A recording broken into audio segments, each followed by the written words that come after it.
Hey, what's up? This is PJ Jacobson. Make sure you watch MotoAmerica on YouTube and you like and subscribe. We left Jersey with the table set for a winner-take-all scenario at this weekend's 2022 season ender. In race 1, Gagne showed up and showed out. The net result, 13 points in his pocket. But race 2, dark clouds and raindrops. Perfect for Petrucci, who stands up and takes a win. After that, it's now 4. So here we are, only 2 races remain. Begging the question, can the number 1 extend, or will the 9 muster the speed to climb over Gagne and take the top spot? We find out right now.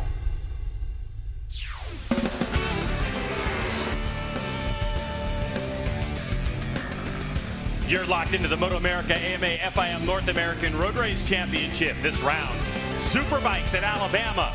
Our 10th round of 10 for 2022. Yep, it's the finale at Barber Motorsports Park right here in Birmingham, Alabama, as the stage is being set for Medallia Superbike race number 1 of 2 on the weekend.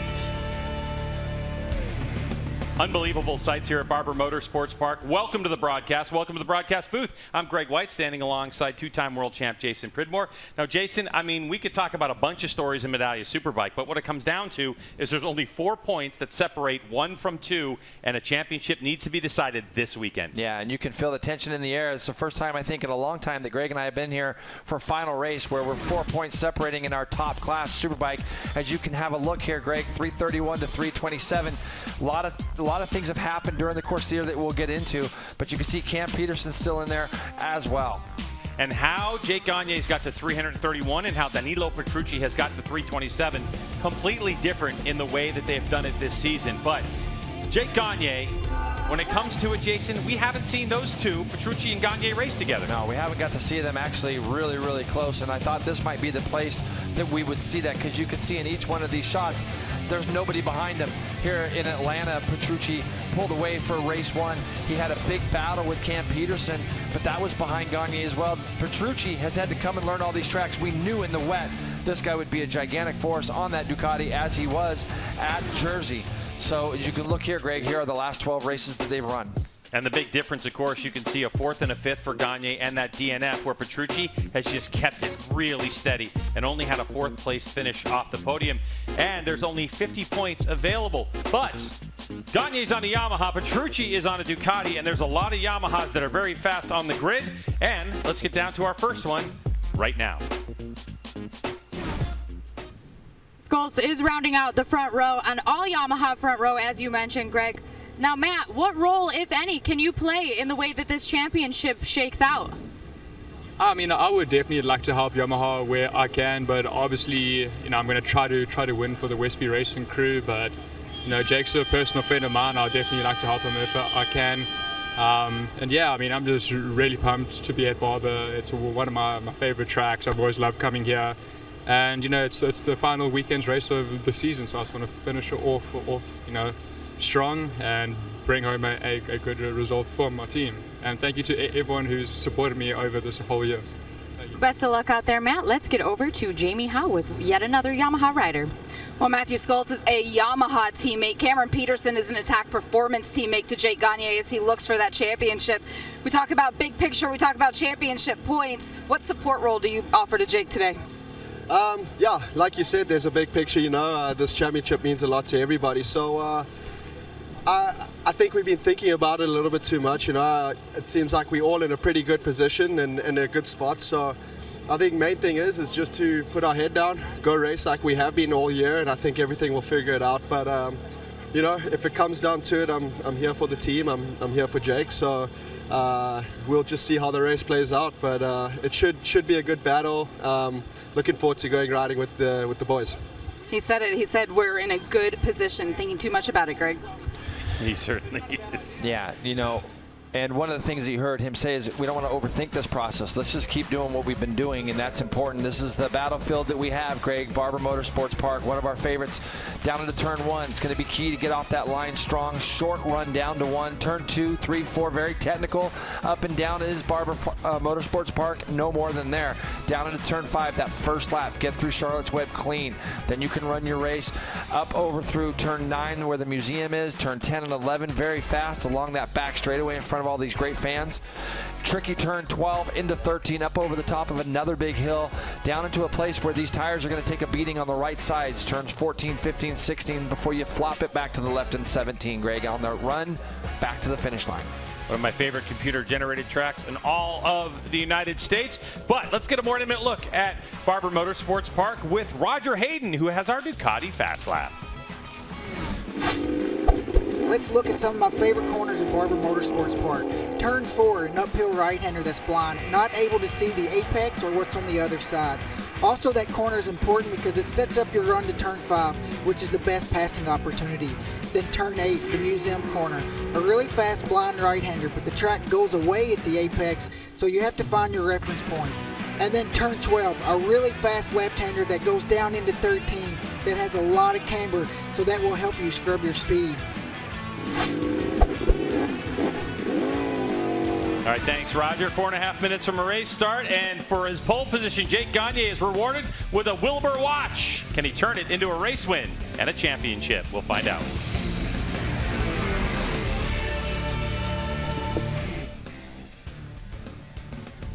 Never had this opportunity before. I'm Robbie Floyd with Roger Hayden, and inside our booth as we prepare for Medallia Superbike is the winner of the Super Sport class, fresh off the track and into the booth. And he said, hey, I'm going to sit in with you for a moment. And we said, sure. Come on, how's it feel? I mean, you're still sweating. It's been that soon ago. Just a little bit of time. It's a scorcher out there, I'll tell you that for sure. I know tire choice. The guys had talked about it. You made it work there at the end. Things really worked into your hands. You closed in at that last part, but it was all for effort. You had that little rabbit in front of you that Roger talks about so often. I knew I could do the same times I was doing at the beginning, close to the end. I mean, it was definitely a tough race, like physically demanding. This track is really, really fun and it flows really well, but I was having to push super hard there to keep that tire underneath me. And what did you learn as far as with this heat and stuff? Because we can only guess sitting here in the booth. How has the track changed from, say, this morning or even yesterday to where it's at right now? It's definitely pretty greasy right now, especially in coming out of the corners. The drive grip definitely goes down, and so does the entry corner, where the thing backs in a lot more. So, I mean, Beginning of the race, did you think you were in trouble after those first 4 or 5 laps where it looked like we did? It really did. It looked like maybe it was the wrong tire choice. You know, it looks like you were struggling getting into turn 5. Did you worry about that in the beginning, that hey, maybe I did make the wrong choice? I knew I didn't make the wrong choice because if I was on I made a gamble, that's for sure, but it wasn't that much of a gamble. I knew if I were to use the other compound, it definitely was. It definitely was gonna be tough. I would have cooked it with my riding style.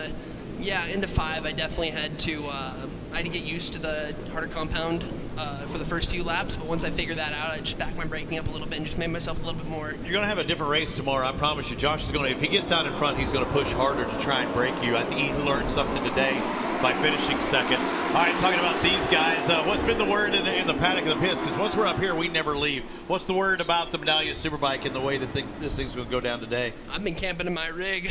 Staying away from it? If you had money to put on somebody, who would you put money on for today's race? It's hard to bet against Jake, to be honest with you.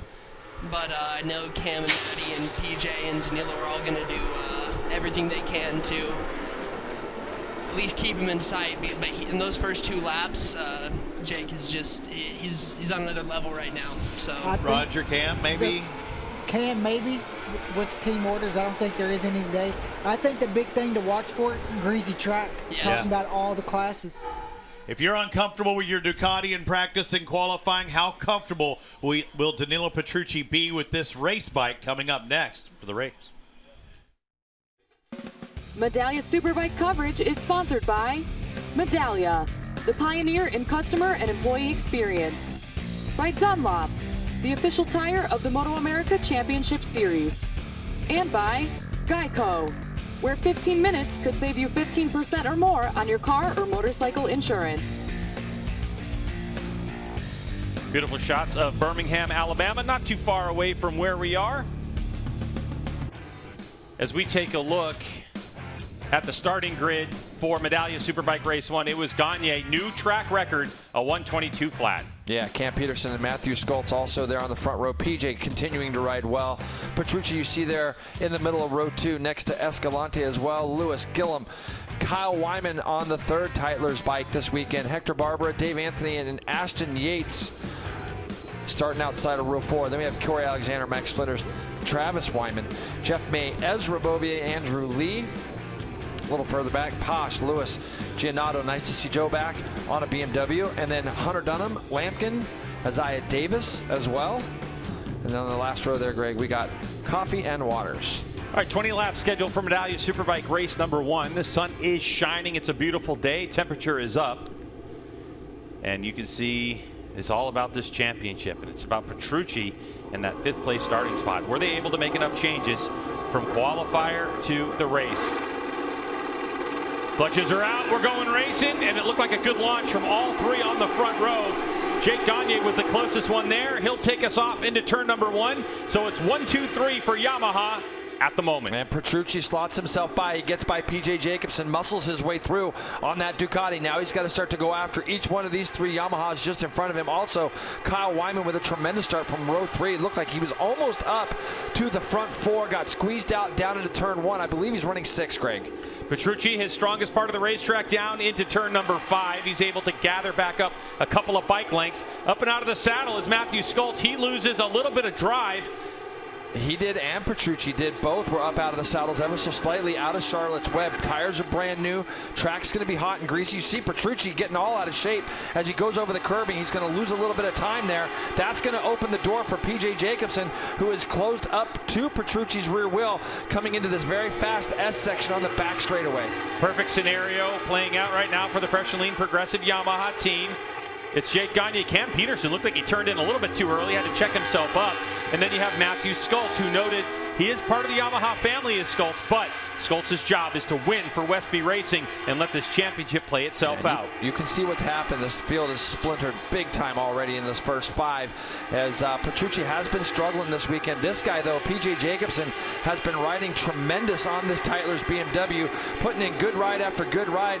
Was 4th on our grid today.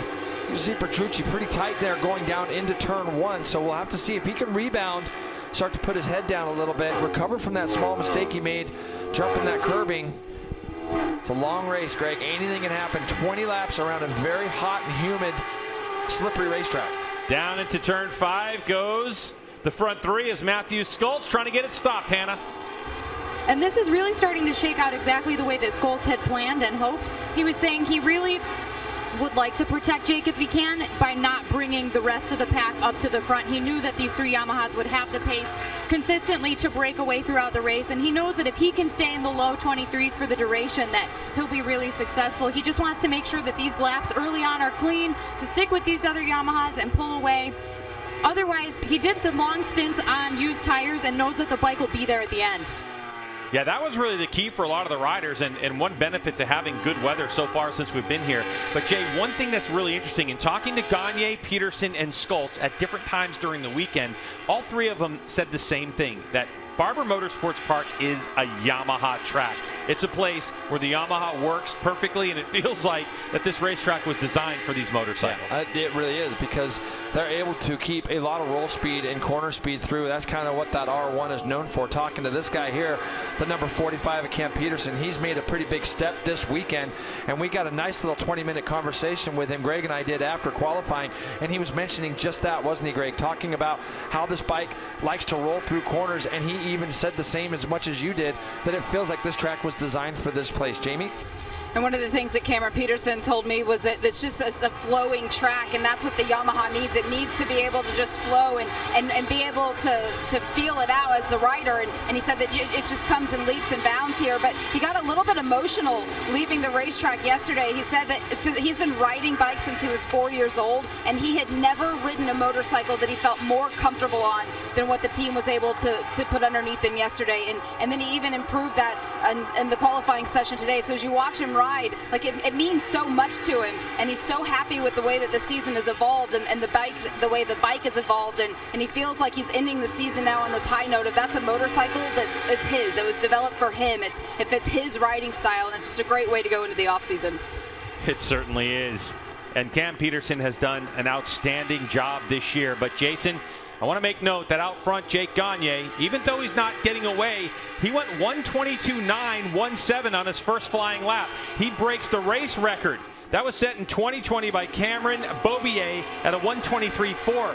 So Gagne has gone over half a second quicker, breaking the race lap record after breaking the outright lap record in qualifying. Well, it's going to be interesting to see how this plays out because both these two behind him have got pace, big pace in fact, and for Cam Peterson, they made a small tweak on that bike for him at New Jersey, and it has made all the difference in the world. And it is right here where they've made that change, that front end of the bike. They've allowed it now to where he can get in the corner, release the lever, carry a little bit more roll through the middle of it than he's been able to do in the past.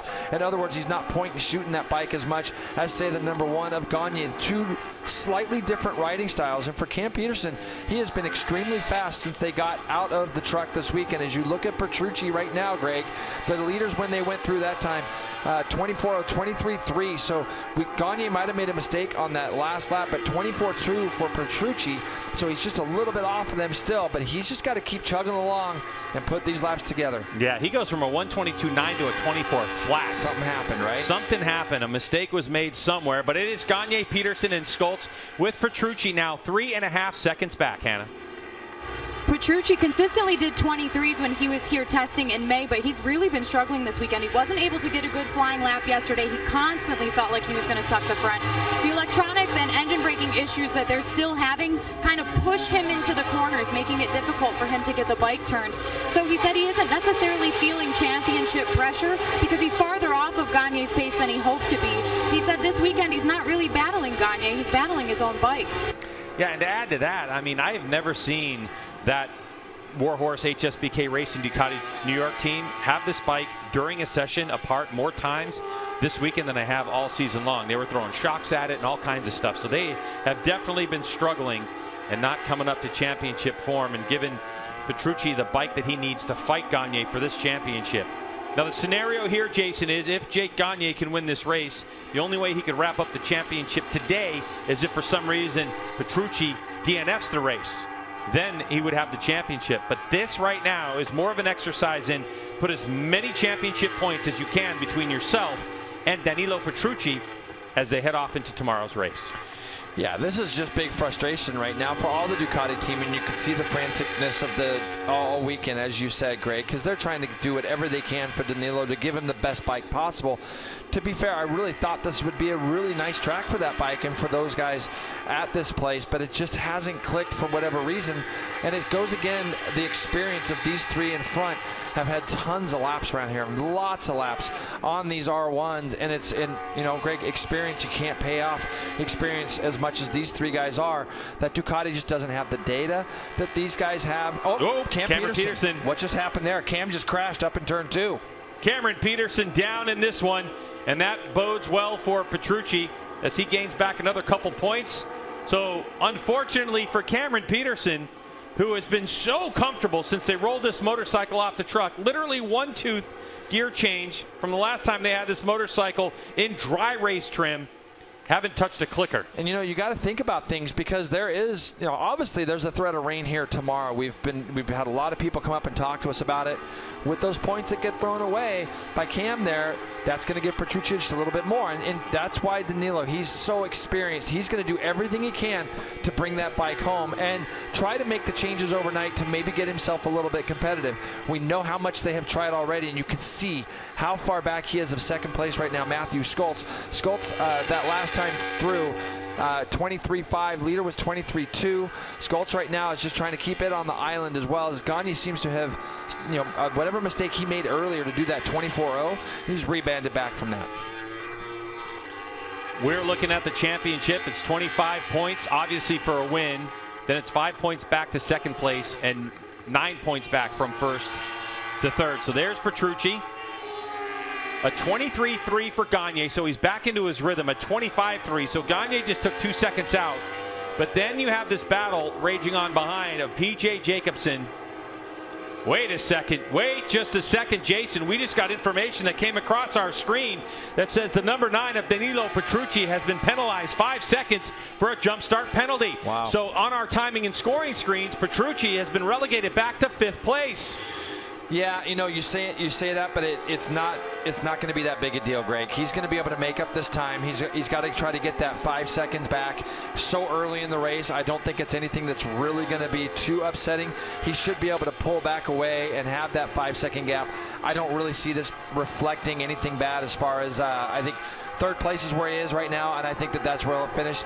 This is the battle just behind between P.J. Jacobsen and Richie Escalante. Now, looking at the lap times that last time through, you're going to see that Petrucci did go 25.3. These guys are going quicker than him. Jacobsen and Escalante both are going faster than Petrucci, so maybe it won't be as easy as I thought. But right now, he has got about 3 seconds on them, almost 3.5 seconds on them. So, yeah, Petrucci won't be able to just control his pace. He's going to have to step it up just a little bit. It'll be interesting to see if they'll be able to get that message across to him. Look at the job Richie Escalante is doing on that Vision Wheel M4X Star Suzuki.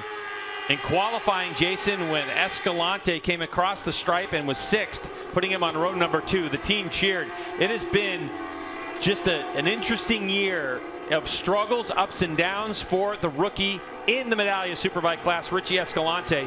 He's putting on a really good show right now, and he's got that, well, 5th place on the track. 4th place is PJ on the track, but of course on timing and scoring, PJ is our last podium stander, I guess you could say, at the moment. So it gets a little confusing when we deal with jump start penalties, but right now PJ Jacobsen is in 3rd place, Richie Escalante in 4th with Petrucci, who is up the road because of his 5 second jump start penalty.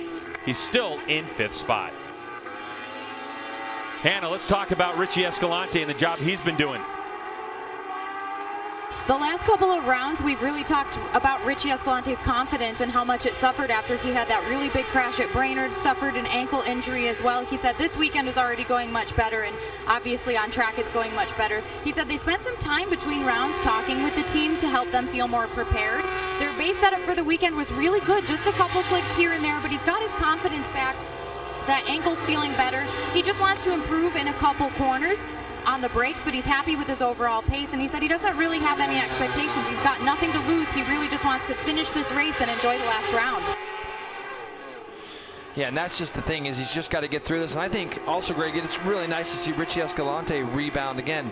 A track that we've seen the Suzuki do really well at in the past. The 54 has been fast all weekend as well. His teammate is behind him in 7th place, Jake Lewis. Sandwiched in between them is Hector Barber.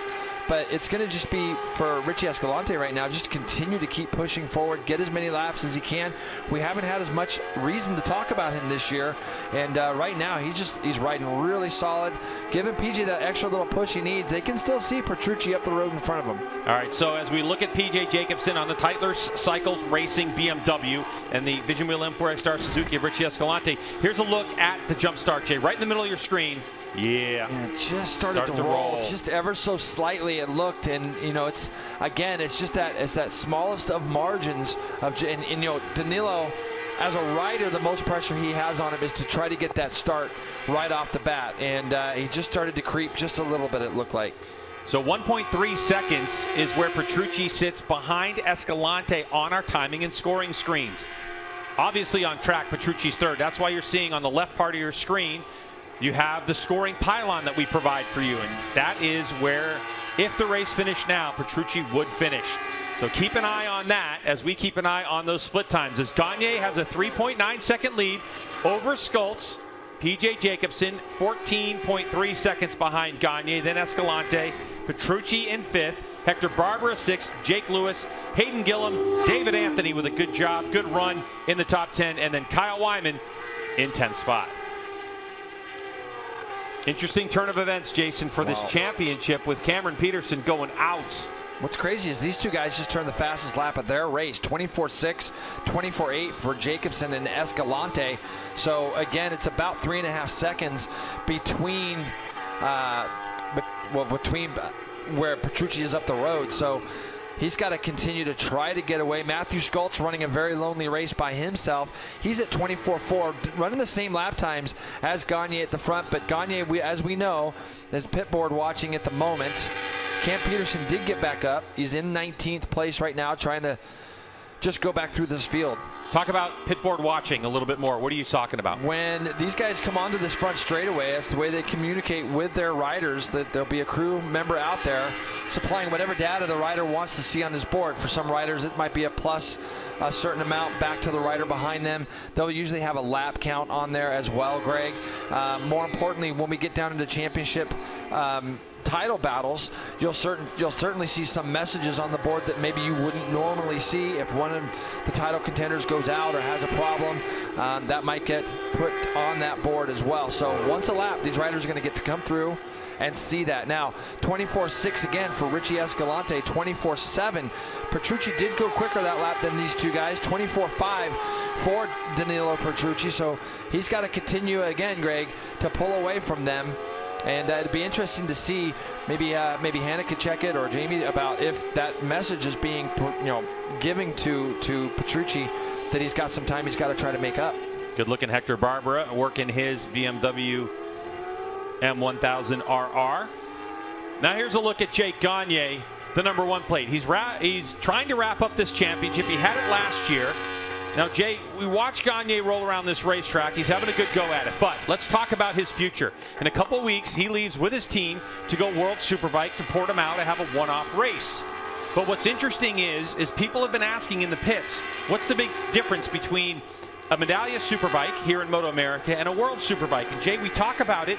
The biggest difference is going to be the transmission. Tell us a little bit about the difference between what street transmissions we have in here and what's available in World Superbike. Well, what we're going to have in a lot of our street transmissions, Greg, it's, as most people know and riders know, you got one down for first gear and then the rest go up. But on a World Superbike, it's not necessarily going to be like that. They're going to actually take the neutral away to where when you put it into first gear, whichever direction you choose to change your gears. So in this case, for most riders that use race pattern, which is going to be down to go fast, they're going to put that bike into first gear and they can go straight to second to third to fourth. It eliminates, if they come to a racetrack where they've got to go to first gear, it eliminates them having to go back through that neutral, where I'm sure every street rider's got stuck in between those gears at some point of his life or of their life. And it eliminates that with the transmissions that they're going to be allowed to use over there. And we know that Attack went to Buttonwillow Raceway not that long ago and actually tried some of that, didn't they? Yeah, so they had that World Superbike transmission, and what we're hearing coming out of MotoAmerica is that there will be a rule change here in the United States for Medallia Superbike class, and that style of transmission, no neutral between first and second, but basically a lever that engages the transmission when the clutch is in. You release that clutch, and now you have all your gears in the same direction like Jason's talking about. That is a transmission that will be available to race in MotoAmerica Medallia Superbike next year. A lot of people are speculating that transmission change alone is probably worth a half a second per lap around a racetrack. Pretty incredible to think about. The other advantage, Jason, and that teams are going to have to think about is in World Superbike, as we align our rules closer to World Superbike rules here in Medallia Superbike, is you're going to be able to choose your gear ratios. Yep. So it doesn't have to be the stock transmission as it does now. You can choose your gear ratios. You can lock it in for the entire year. That's what you have to think about. You get one transmission per rider. They can lock it in any way they want, but once it's there, it's done. And so big rule changes for next year. So theoretically, you could have two teammates with two kind of different setups. And what that's going to allow is you might have some riders that like to have a higher RPMs. You might have a rider that likes to roll through corners a little bit more with lower RPMs, get the bikes in the torque curve. Now with electronics, it'll be very interesting to see how riders make that decision on what kind of gearbox they actually want to run. So these guys got to test out a little bit. It's good for them to know that. Jake has actually been to Portimao a few times, so he's going to go over there, know the track already, which is going to be a big benefit. He's going to know the track, and he gets to take a team that he won the championship with last year, obviously trying to repeat that this weekend, but it's going to give him a lot of confidence, Greg, going over there with the bike that he is riding now.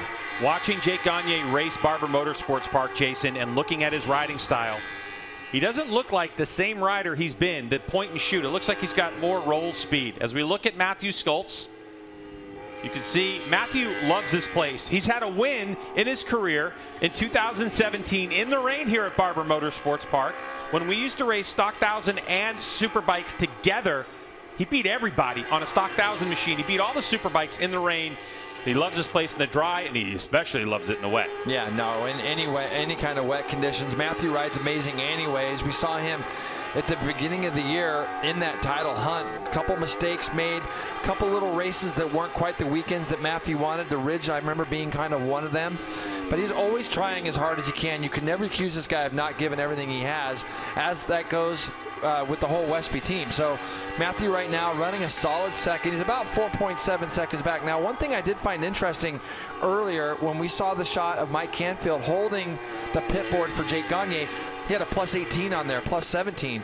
So that's going to be that gap back to his title contender, Danilo Petrucci. That's what Gagne is going to be thinking about, and that wouldn't normally be something that you would see on a board unless it's down to a title battle. So here is the Warhorse HSBK Racing Ducati New York rider, Danilo Petrucci.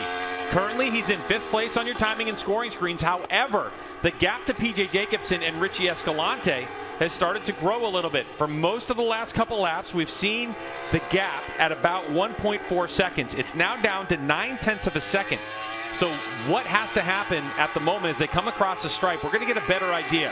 So Petrucci comes across the line, and for the moment, he's credited with 3rd, and then he'll start to go down the leaderboard.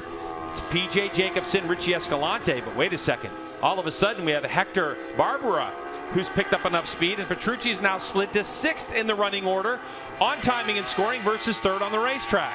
Yeah, well, all those guys behind him are in the 24 still. The number 9 is still running in the 25s. You can see all these 3 are actually going quicker than Petrucci up in front of them, and this is where it becomes really difficult because Petrucci probably thinks he's running around in 3rd. Everything is good. He's controlling the gap behind him. It's very hard to get the message across to a rider unless there's something that they have put up there that we have a penalty of 5 seconds or something, because you don't want to confuse the guy either. You want to get him to continue to keep his head down because this is going to be a big jump. If he ends up finishing 6th because of that penalty, that's 15 points. It's a 19-point lead going into tomorrow for Gagne. Incredible to think how these other riders are helping Jake without even knowing it. PJ Jacobsen, the possibility of standing on the podium again, all the while seeing Petrucci up the road. Taking a look at Danilo Petrucci. Yeah, see that stuff there, that's the stuff that's been happening to him just a little bit too much. And that's going to be, you come up over the top of that hill, you roll off the throttle ever so slightly to get the bike set to go up that series of 3 right-hand corners. And it is very unsettling if you're rolling off the throttle and you feel the back end of the bike coming around like that. So I feel bad for him because I know he's running as hard as he can right now, Greg, but it's little things like that that just zap your confidence ever so slightly, and it allows these guys to continue to push their pace behind him, and he's not going to know that. PJ visibly is actually catching Petrucci. As I look out my window, I can see these guys going down into Charlotte's Web, and PJ is visibly catching Petrucci. PJ Jacobsen having a great go at it back here in Medallia Superbike in the United States, and looking for another podium. So Jason, you look at the points. Gagne's out front by 5.3, back into his rhythm, managing his pit board like you're talking about with 25 points. Petrucci currently in 6th. That's a 15-point deficit. That's going to take things to 19 points between Gagne and Petrucci heading into tomorrow's race if it finishes like this. But let's look at PJ Jacobsen, Jason, and the way he's riding and the way that you look at the BMW M1000RR in the current condition, having 1 season of development, not even a full year, just about 6 months. Well, I've said it all year long that I've been really impressed with what this Tyler's BMW team has done this year, and they're chasing another podium right now. Obviously, PJ is looking up the road. I think the thing that's most impressive here for me is the fact that PJ has found a way to keep a tire underneath him. We saw him earlier in the season just struggling at certain tracks, wasn't he, Greg? I mean, Pittsburgh comes to mind just 3 rounds ago. He was right there with the leaders, and after some 4 laps, that thing was going sideways everywhere. So that crew has worked really hard to put a machine underneath him that's allowing him to sustain these lap times. As you can see, Petrucci just up in front of him right now. But Greg, he's pulled away from that battle with Escalante, and he's running a very comfortable spot right now. Jason, like Greg mentioned a little bit earlier, the team did test here in May, but the bike looks a lot different from May to now. They've got some new parts, and they especially learned some things at New Jersey that they were able to try due to those new parts. They did set up this weekend kind of based on that May test, but they modified it a little bit closer to their setup at New Jersey because it was something that was really comfortable for PJ. He does really like this track, but JP, back to what you were talking about, tires, he knows how to keep those tires underneath him. That first qualifying session yesterday, they did a long stint to see tire wear, and it was positive, so PJ Jacobsen is certainly on the right track. Yeah, no question. And I think, Hannah, when you talk about it, the thing I'm noticing a lot, Greg, is, you know, out especially some of the slower corners, we saw that BMW getting lit up so early in a race, like earlier than it should. When it's 3-4 laps into a race, you should still have quite a bit of grip underneath you. And you can see on the board, P6. That's going to make Petrucci wonder what's going on. You know, the jump start was so slight for him. He might be just wondering what exactly he got penalized for. But it's when you see, he knows P6, that's something's going on. So looking at his lap times through, he got back down to the 24s that time. PJ Jacobsen was still 2/10 quicker.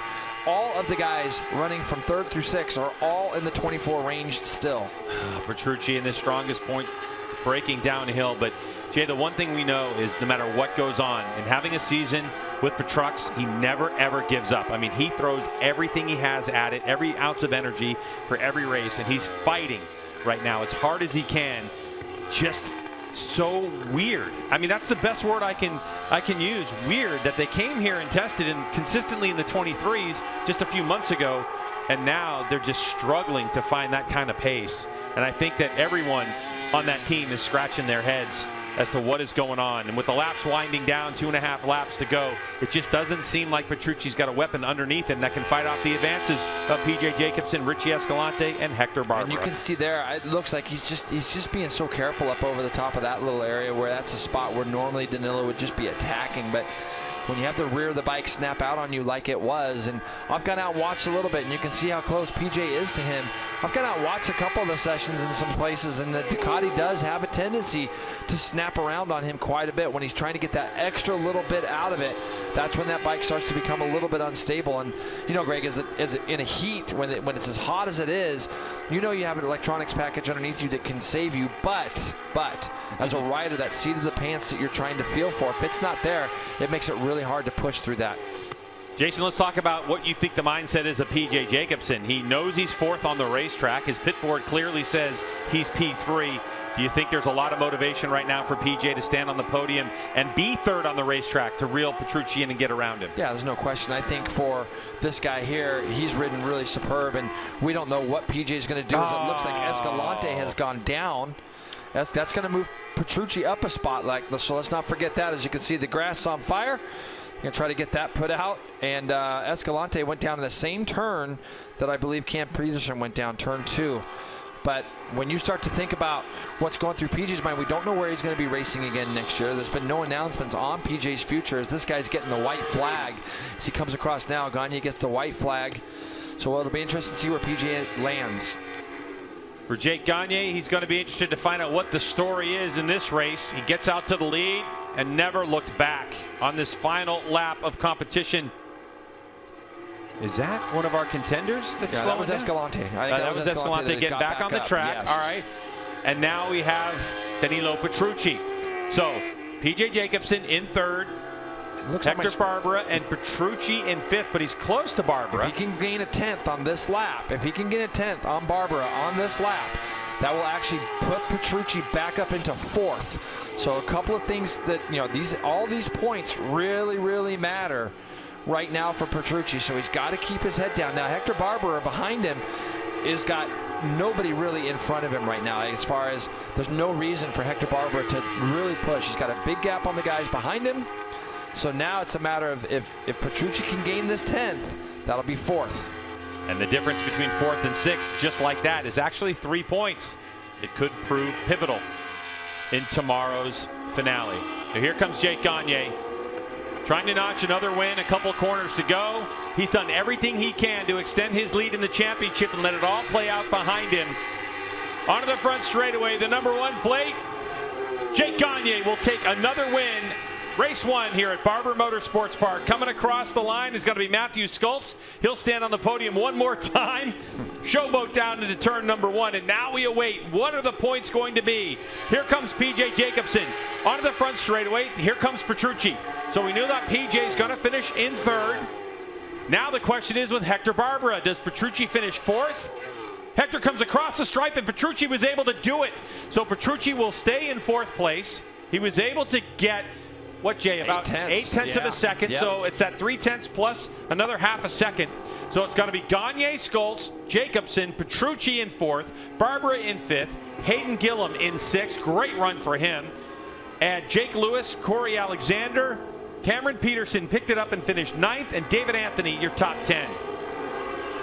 So, number 1, 25 points, and here's your race pace for Jake Gagne, and you can see he's done it again, except that lap 3. That's a little unusual, lap 3. You can see 24.8 from a dead stop and a 24.0 on lap 3. Very unusual. Interesting to find out tomorrow what happened with him. Back into the 23s there with about 6 to go, wasn't he? So, yeah, really controlled that pace nicely for Gagne. And the net on this one, Jason, is probably going to be a 16-point lead for Jake Gagne, heading off into tomorrow's final race of the season.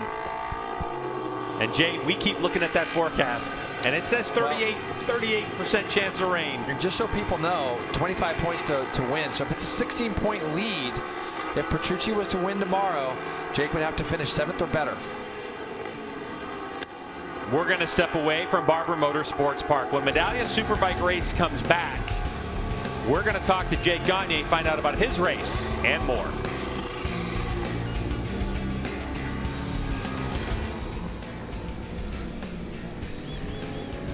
A lot to talk about as the two teammates and Cam's looking over, congratulating Jake. Jake's going, where did you finish? I didn't see you.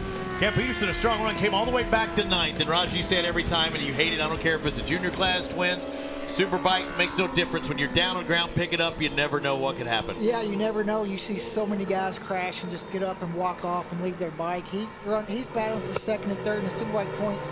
Gets up, gets back in the race, going to be got 9th place and picking up some points. Let's talk about this guy. This is our time to really say those things that we think about. Rocco Lander's in the booth with us. Rocco, what were you saying about PJ as he was circulating the track? He given it everything he had, didn't he? You can see that bike moving around. It's really impressive to watch. You see the thing just completely sideways everywhere pretty much. It's really, really, really, really cool to watch. It's makes it super entertaining, and I know he's pushing super hard and he works super hard. So that was 4 reallys you threw in there, but it was impressive. And also for PJ too. I mean, he's riding the wheels off that bike. He's getting everything out of it and then some. And I hope to see him back in the paddock. I don't think I've seen him ever ride better than he's been riding this second half of the season, his whole career. What he's doing. Really work at the beginning of the year and mid-season. They were really good at able to do that one lap. Now their race pace is getting better where they can do it a little bit more consistently. And once they get that figured out, I think the BMW team's going to be there. But for PJ, he's real great this year, real great again today, and just really making that bike look good. The Tyler Cycle Racing entry on the BMW out of New York. The 66 going to take that 3rd spot on the podium. Just in front of him will be Matthew Schultz. Kind of a snoozer race for Matty. He was pushing hard at the end. He was charging with Cam as Gagne got away a little bit, but we really didn't see much of Matthew. I'm curious to see how he reacts here, because he always says, I can't let him get away, and he let him get away. Well, I think for him, Jake was too far ahead and everybody else was too far back. He's in that weird spot. Do I want to ride, push it over the limit, take a chance of crashing to try to close that gap and, just rode a smart race. Those are boring races, though, whenever you're just kind of doing that. But for Matt, he's rode great this weekend. I know he probably felt like he had better race pace after yesterday's practice and qualifying, and doesn't look like he's completely happy with the race. Rocco, you've had some lonely races yourself out there with nobody around you at time. I mean, what goes through your head in those scenarios? You'll actually start overthinking things quite a bit, I find, but it's better just to clear your head and just try to go with the flow. Those are the best races, in my opinion. They're for sure the easiest. They're the easiest for sure. But you can't beat a good battle. It's so fun. Just like my race this afternoon, just really good battle. You can't beat that. It feels really good. Was that a carbon copy of Matthew? Does he have a brother? That dude look a lot like him. Does he? Does he have a brother? I'm not sure. Oh, he look a lot like him. Where? The one he just hugged just a minute ago. You didn't see it. No, I missed it. Look a lot like him. Might go to the same barber. Jake Gagne with a 5-second advantage, smooth. I mean, no worries whatsoever. I look over you, though, and I said, Rocco, as we're about to sit again, that guy's next door, I looked at you and said, man, he sure is pushing it really hard this late in the race. You go, no, he's comfortable. That's just the way Jake rides, and that's how he wins as well. Absolutely. I mean, it's impressive to watch. It's incredible.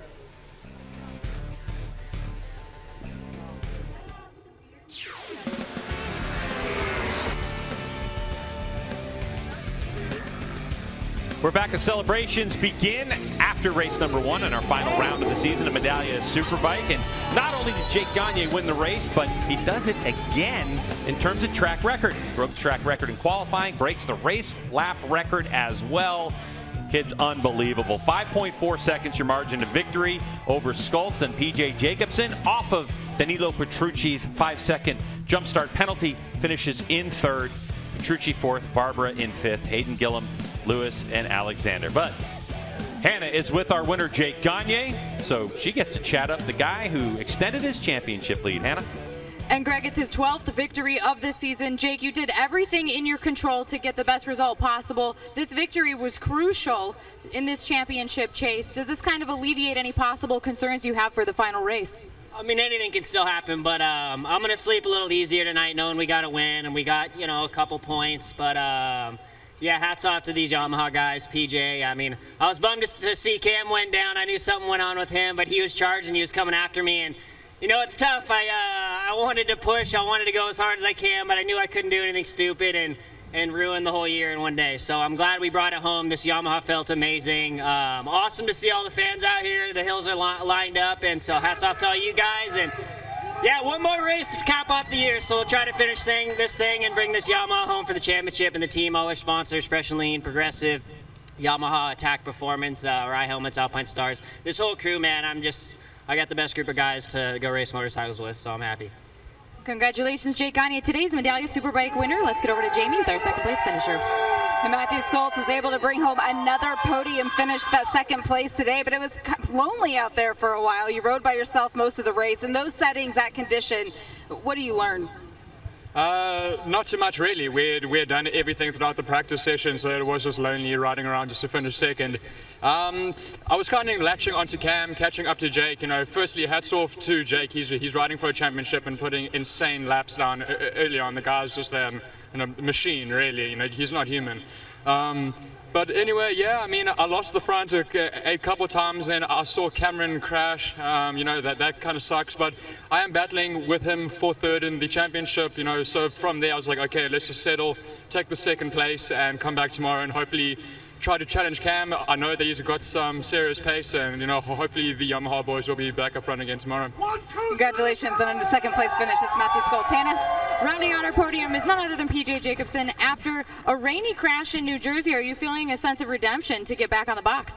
Yeah, it's pretty good. You know, it's obviously not the way to come up on the box, but I was right there with Petrucci the whole time. And I made a huge mistake in the beginning of the race. I almost high-sided myself, and it kind of almost went in the grass. So it was, yeah, just to catch back up to him, you know, I had to do a lot of work and stuff. But, yeah, it's good to be up here on the podium for the final kind of race weekend. And, you know, thanks everybody for coming out here. And, you know, the team has done a great job, so I can't thank them enough for putting everything together. Congrats, PJ Jacobsen, rounding out our podium. 2 Yamahas and a BMW. Well, Jason, you and I have talked about it plenty of times. I mean, I know what PJ's saying, but the bottom line is Petrucci made the mistake before PJ made his. Oh, yeah. And so, you know, that's why he gets to stand on the podium, and he's done a great job of it.